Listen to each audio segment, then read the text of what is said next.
Bonjour YouTube.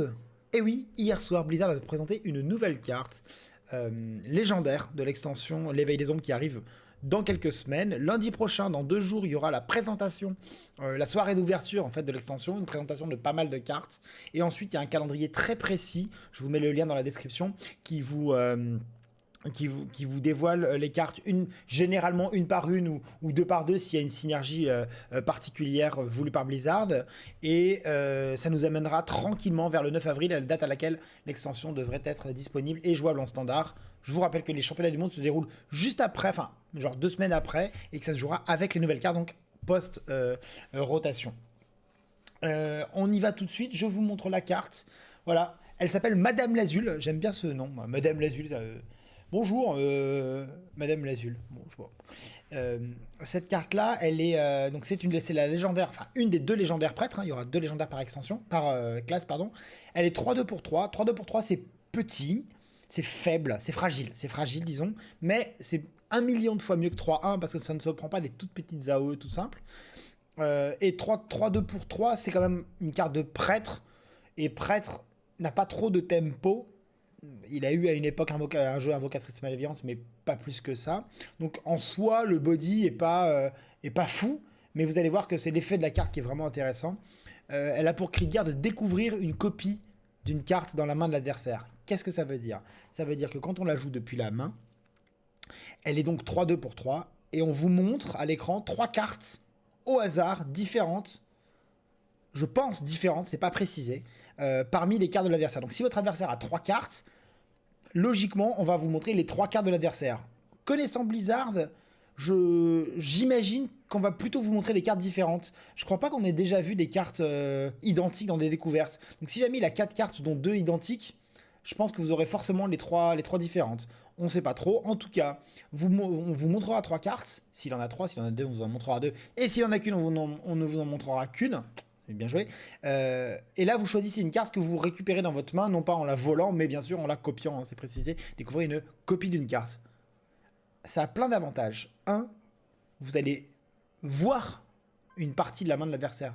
Parce que les cartes qu'on va vous montrer, ce sont des cartes qu'il possède maintenant, pas des cartes du deck. C'est des cartes de tout de suite. Donc vous avez une connaissance de 3 cartes de la main de l'adversaire, ce qui est beaucoup. Si vous la jouez tour 3, vous connaissez pratiquement toute la main de votre adversaire. C'est quand même un avantage très intéressant. C'est pas ultimissime, mais c'est très intéressant. Je pense que c'est pas extraordinaire dans la mesure où prêtre, il a besoin d'un peu de temps pour se poser. Et donc c'est plutôt vers les tours 7, 8, 10 que là, il a vraiment envie de savoir ce que vous avez en main pour relancer la partie une fois qu'il aura tout rasé. Aujourd'hui avec un cri psychique, demain avec l'hystérie collective ou une autre carte de type colère des dieux pour les connaisseurs de Magic. C'est-à-dire une fois le principe c'est qu'il va essayer de raser le board avec un gros sort de zone, ce qu'on appelle une AOE, et derrière l'adversaire va repeupler le board et essayer de remettre de la pression, et le prêtre aime bien savoir à ce moment-là, en milieu de partie, où vous en êtes, où son adversaire en est pour pouvoir remplir le board. Donc déjà, connaître des cartes de l'adversaire c'est très intéressant.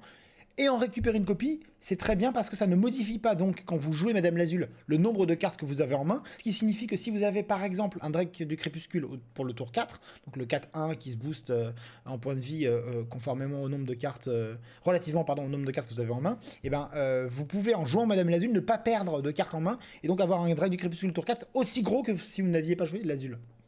Madame Lazul. La carte est donc très intéressante. À mes yeux, son seul défaut, c'est qu'elle est légendaire et donc on peut en jouer qu'une. Parce que je vous assure qu'on en jouerait 2 si on pouvait. C'est vraiment une carte qui est vraiment bien et elle sera apparemment jamais nulle. À aucun moment ce sera nul. Ça donne une carte d'avantage. Vous jouez une carte et vous en récupérez une et vous la rejouez. Et voilà. Donc aujourd'hui, ça aurait été très intéressant parce qu'on aurait pu voler le DK. Caméléos pouvait le faire. Caméléos n'a jamais trouvé sa place, mais je pense que c'est dû au fait que quand on jouait Caméléos, on perdait une carte de sa main, même si on l'a remplacé par l'autre. Et puis en plus, on n'avait pas vraiment le choix. C'était une par tour. Et quand on prévoit un tour, on n'a pas forcément la place d'ajouter un truc au hasard qui apparaît d'un coup. Donc c'était assez bancal finalement et assez lent. Et voilà. Là, on a une vraie information énorme sur un adversaire qui a 5-6 cartes en main. Et ben, on a la moitié de la main à notre connaissance désormais. Et en plus, on en récupère une carte, ce qui peut être très intéressant. Charon, j'en discutais un peu avec sur Twitter, qui disait, il y a un truc intéressant aussi, c'est que si vous avez le choix au tour 4 entre un ver écaille, donc le 5-4 rué si vous avez un dragon en main, et le Drake du Crépuscule, et ben, en jouant Madame Lazul au tour 3, vous pouvez savoir par exemple si votre adversaire a un brise-sort, ben vous jouerez plutôt le ver écaille qui est moins sensible au brise-sort que le Drake du Crépuscule. Donc une carte, à mon avis, très intéressante qui va rentrer peut-être pas dans tous les decks prêtres parce qu'il y a des decks combo aujourd'hui, hein, peut-être pas demain, mais aujourd'hui qui n'ont pas besoin de beaucoup de serviteurs, mais dans des decks un peu tempo ou contrôle, il n'y a pas de raison que ça rentre pas. Donc très intéressant, vraiment. Peut-être la meilleure carte que j'ai vue jusqu'à présent dans l'extension.